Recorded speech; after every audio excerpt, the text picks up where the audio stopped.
Hi everybody, this is Melissa from Food Underfoot and Birch Center for Health, and I'm here in our garden, which is still unplanted and unweeded, and I am going to harvest some lamb's quarters today. So I'm going to make a green smoothie using lamb's quarters for you to see. But first I wanted to point out some other things that are growing here because there's a lot of edible stuff growing. First, this is actually not a weed, it's garlic that we had planted last year and we missed some bulbs and they just sprouted up more garlic, so that's fun. This big clover, take a good look at it because you might find a quiz on it soon, but this is red clover, and this over here, the smaller clover, we were just weeding some so there's dirt, but that's the white clover. It's much smaller, and the white clover does not have any hair, and you can see the red clover has little hairs along the stalk, and soon there'll be red clover flowers, so it'll be easier to identify. But this is edible, and this is really nice to put in smoothies too. But today we're going to stick with the lamb's quarters. Here's a bunch of little lamb's quarters coming up, and some more over here, and I'll talk more about that when I harvest it. But I wanted to also show you some plantain. This is the thin leaf plantain, and so this looks really good too. Maybe we'll harvest some of this later and make some oil and also some of those crisps that the recipe was in the last ebook, because those are really good. So, but right now, let's go to our patch of lamb's quarters. Okay, it's because it's dirty. Okay, so I wanted to point out the lamb's quarters, some of it that's growing here, you can see these red bumps on the leaves. This pretty much just happens with lamb's quarters and also spinach, because lamb's quarters is a kind of a wild spinach, but this is a spinach mite. And this means that there's little bugs growing on these plants. So we're not going to pick the ones that have the red dots, and that's in our ebook. And so if you haven't gotten our ebook, just sign up right on the side. They're free. You get 5 of them. And number 4 is lamb's quarters. So here it is again. It just rained, so you can kind of see one thing about lamb's quarters, that the water kind of beads up. This white that you can see on the leaves sort of protects the leaves, and it acts as a natural pesticide, although you can see these things got through it. But it kind of beads up on the leaves, and it has that dusty white appearance, especially on the new leaves toward the middle and underneath. Let's see if we can see underneath. Well, let me pick this one because so I don't know, it kind of just looks like little beads of water. Now it probably is beads of water, but even when it's dry it looks like that. And you can rub it right off. It kind of feels a little grainy actually. But that's one way to identify the lamb's quarters. It has that white kind of dusty look to it that rubs off.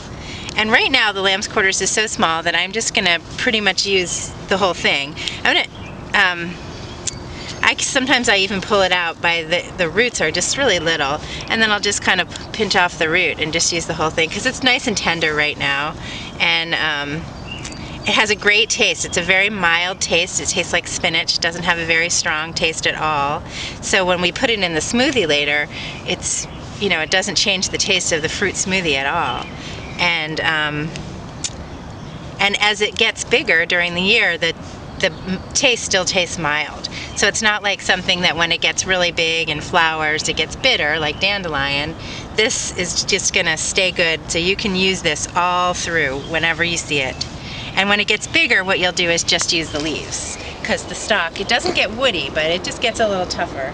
So you just use the leaves. So I'm gonna come over here. This whole patch, I don't see any of that red spinach mite stuff, so that's kind of nice. But I'm just gonna take some more, and I'll wash this of course when I get inside, and pick through it and just make sure. But so I'm probably just gonna harvest about a handful right now. And so a lot of people just weed this right out of their garden, because it takes over, as you can see. But so what we do is when we're weeding the garden, we usually have a little colander or basket right next to us, and when we're weeding, especially, you know, if we're just taking it out by the roots because we want to plant something here, we'll just throw it in the colander and then make a smoothie out of it or something like that. So, and you can actually use it in any recipe. You can replace spinach with this. So for quiches, for lasagnas, for any place, salad, and it cooks down the way spinach does. So you want to get a lot if you're going to cook it because it'll cook right down. We're going to use it raw. So let's see. And I'm trying to think if there's anything characteristic else I can tell you. The leaves are supposed to look like goose feet. I don't know whether they do. Maybe once they flower, the shape changes a little, but they're, and then the whiteness that you can see underneath, you can probably see that a little better, and it just, oops, I have dirty hands, it just kind of like wipes off those little beads of water. But okay, so that's probably, you know, that's a good amount for now, and we'll go up to the house and make a smoothie.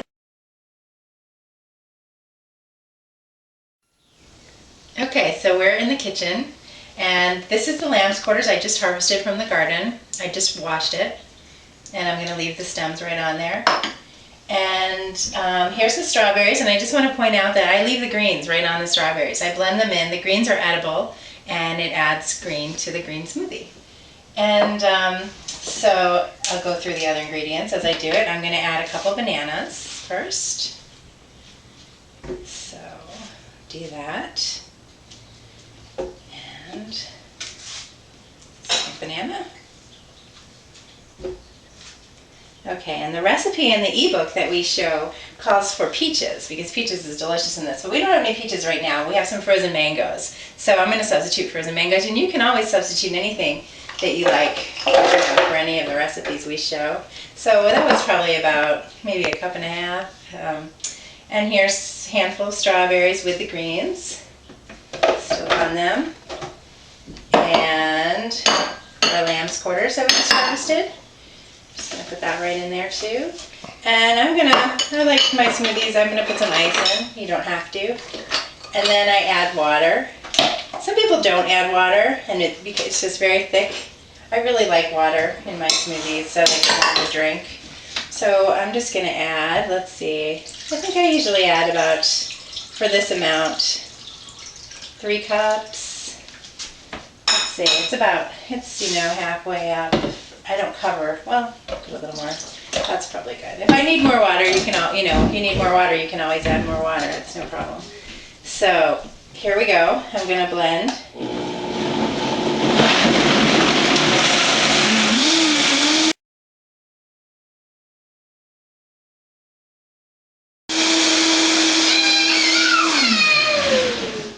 Okay, so I just finished blending. I blended for about 30 seconds. Let me have this glass again. The miracle of video. We already gave Ella some, but here's how it looks. So it's kind of it's not quite green, but we know it's green, right? Because it has greens in there. But it's sort of a yellowish color because of the mangoes and the bananas, and then you know, if you put more strawberries or whatever. But it's really delicious. It really is. And like I said before, the lamb's quarters, you can give it a taste first to make sure, but it has a very mild flavor like spinach. And you can always put it in fruit smoothies. Just make a smoothie with your family's favorite fruits, and then when you add a handful of lamb's quarters or a handful of spinach, everybody, you know, it doesn't change the flavor, and kids like it. It's a way of getting your kids greens, and it's great. And look how much we made. So there's Dave, Ella, and myself, and we'll probably have some for later too. It makes a lot, and it's delicious, and please enjoy it. Thank you.